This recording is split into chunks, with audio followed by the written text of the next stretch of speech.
Hello everyone. आज हम fifth chapter start करेंगे जो कि है लॉज ऑफ मोशन। इसमें हम मोशन के लॉज के बारे में पढ़ेंगे। इसका पहला टॉपिक है फोर्स। फोर्स क्या होता है? अगर हम किसी ऑब्जेक्ट को खींच रहे हैं या उसको धक्का दे रहे हैं तो हम कहेंगे कि हम उस पर फोर्स लगा रहे हैं। तो फोर्स क्या है? किसी ऑब्जेक्ट को खींचना या धक्का देना। तो फोर्स इज अ पुश और पुल। अब फोर्स के इफेक्ट होते हैं। तो फोर्स किसी ऑब्जेक्ट का शेप या साइज को चेंज कर सकता है। वो अगर कोई ऑब्जेक्ट मोशन में है तो उसको रेस्ट में लाके आ सकता है। अगर कोई बॉडी रेस्ट में है तो उसको मूव करा सकता है। फोर्स से हम किसी भी ऑब्जेक्ट की डायरेक्शन को चेंज कर सकते हैं, उसकी वेलोसिटी को चेंज कर सकते हैं, उसको एसिलरेट या डी एसिलरेट कर सकते हैं। तो ये होते हैं इफेक्ट ऑफ फोर्स। तो एक कुछ इफेक्ट्स लिखे हुए हैं मैंने। It can change shape and size of an object. It can stop a moving object and vice versa. वो किसी ऑब्जेक्ट मूविंग ऑब्जेक्ट को रेस्ट में ला सकता है या किसी कोई ऑब्जेक्ट जो रेस्ट में उसको मोशन में ला सकता है। It can change the direction of motion. वो किसी ऑब्जेक्ट की डायरेक्शन को चेंज कर सकता है, उसके मोशन की डायरेक्शन को चेंज कर सकता है। जो फोर्स है वो एक वेक्टर क्वांटिटी है। इसकी एसआई यूनिट न्यूटन होती है, इसको कैपिटल एन से रिप्रेजेंट करते हैं। और इसकी सीजीएस यूनिट जो होती है वो डाइन होती है। हमने डायमेंशंस में सॉल्व किया हुआ है कि 1 न्यूटन में 10⁵ डाइन्स होते हैं। अब हमारा जो अगला टॉपिक है वो इनर्शिया है। ये फर्स्ट लॉ से रिलेटेड है। तो पहले हमने देखना पड़ेगा इनर्शिया क्या होता है। अब इनर्शिया होता है जैसे कोई ऑब्जेक्ट रेस्ट में है, ये ऑब्जेक्ट रेस्ट में है तो ये रेस्ट में ही रहेगा। ये कब तक रेस्ट में रहेगा? जब तक इसमें कोई फोर्स ना लगा दिया जाए। तो इस ऑब्जेक्ट के इसी पोजीशन पे रहने की जो टेंडेंसी होती है, इसी स्टेट में रहने की, रेस्ट में है तो रेस्ट में ही रहने की, मोशन में है तो मोशन में ही रहने की जो टेंडेंसी होती है उसको बोलते हैं इनर्शिया बोलते हैं। Tendency of object to resist the change in its original state. ये क्या करेगा? अपने ओरिजिनल स्टेट में अगर हम इसको चेंज कर रहे हैं तो ये अभी रेस्ट में है, इसको चेंज करेंगे तो ये इसका अपोज करेगा, ये रेस्ट में ही रहना चाहेगा। तो the tendency of a body to resist the change in its original state, ये क्या होता है? इनर्शिया होता है। अब इनर्शिया डिपेंड करता है उसके मास पे।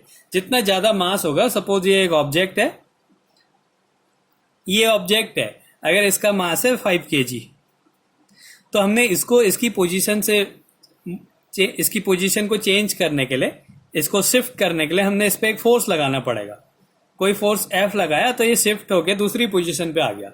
अगर हम यहाँ पे 5 kg की जगह 50 kg का मास रख दें तो हमने इस पे ज्यादा फोर्स लगाना पड़ेगा। ये रेस्ट में है तो ये रेस्ट में ही रहना चाहेगा। तो 5 न्यूटन का फोर्स जो है 5, अगर इसमें फोर्स लग रहा है 5 kg में, 5 kg मास पे फोर्स लग रहा है तो उसको इजीली मूव करा सकते हैं। लेकिन अगर 50 kg का मास रखा है तो उसमें थोड़ा सा फोर्स बहुत ज्यादा लगाना पड़ेगा। तो क्या करता है कि ये जो रेस्ट में रहने की टेंडेंसी है ये फोर्स को अपोज करेगी। ये 50 kg है तो 50 kg का वो कहेगा कि मैं देर तक रहूंगा उस पर, उसको ज्यादा फोर्स लगाना पड़ेगा उसकी पोजीशन से मूव कराने के लिए। मतलब जो इसका इनर्शिया है, रेस्ट का जो इनर्शिया है, ये अपोज करेगा इसके फोर्स का।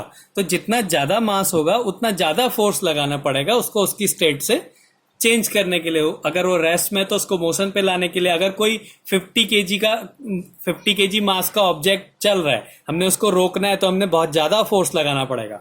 अगर 5 kg मास का ऑब्जेक्ट कोई चल रहा है, उसको रोकने के लिए हमने कम फोर्स लगाना पड़ेगा। मतलब कि जितना ज्यादा मास होगा इनर्शिया उतना ज्यादा होगा। तो greater the mass greater will be inertia. जो इनर्शिया होता है वो मास पे डिपेंड करता है। अगला types of inertia. Inertia 2 types के होते हैं। एक होता है इनर्शिया ऑफ रेस्ट, एक होता है inertia of motion. Inertia of rest का मतलब है कि अगर कोई ऑब्जेक्ट रेस्ट में है तो उसकी जो टेंडेंसी होगी रेस्ट में रहने की उसको बोलेंगे इनर्शिया ऑफ रेस्ट। इनर्शिया क्या है? एक टेंडेंसी है उस स्टेट में रहने की।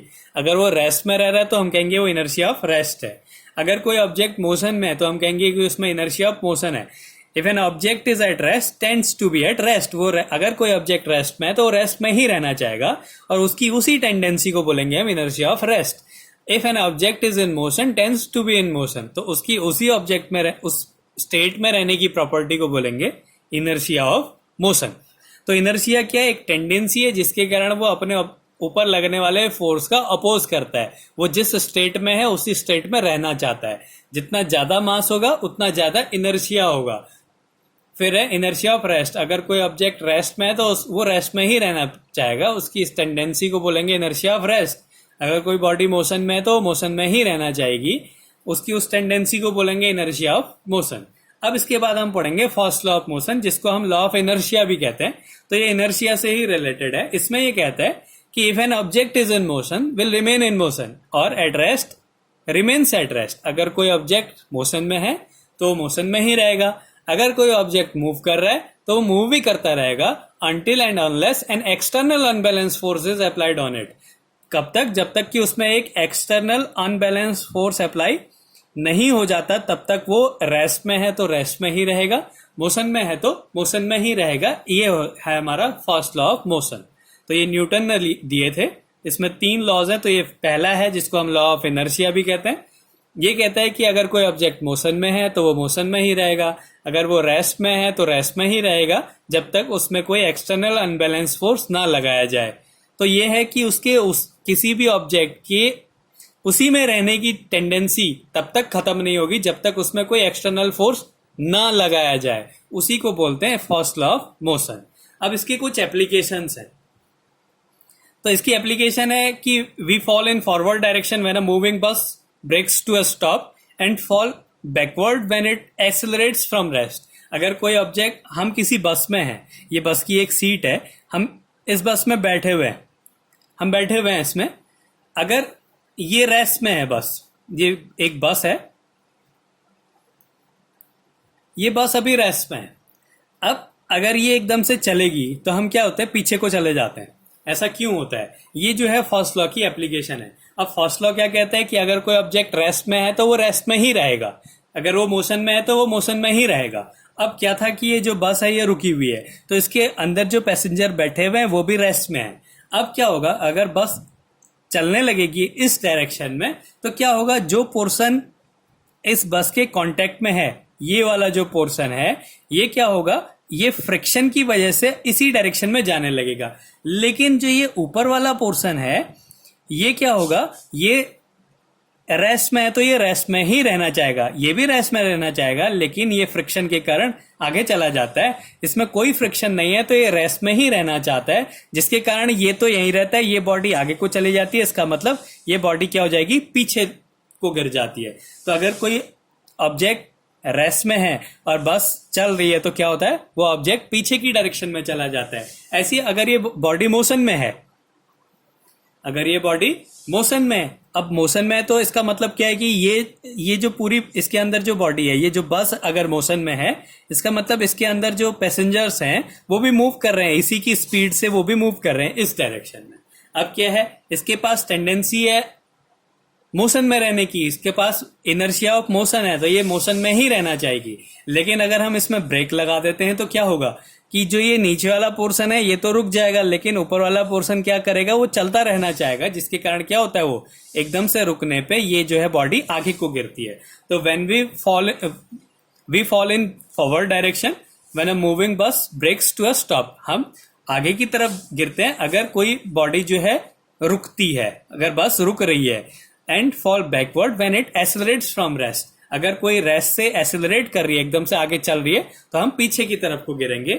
ये इसकी एक एप्लीकेशन है। ऐसे ही when a carpet is beaten with a stick dust come out of it, अगर एक कारपेट है उसमें धूल लगी हुई है, अगर हम उसको मारते हैं तो क्या होता है, इससे डस्ट पार्टिकल जो है वो बाहर चले जाते हैं। ये भी क्या है, इसकी एप्लीकेशन है। इसमें क्या होता है, जो डस्ट पार्टिकल्स होते हैं वो इसमें चिपके रहते हैं। जब हम इसको मारते हैं तो ये क्या होता है, वाइब्रेट करने लग जाता है, जो कारपेट है वो वाइब्रेट करता है।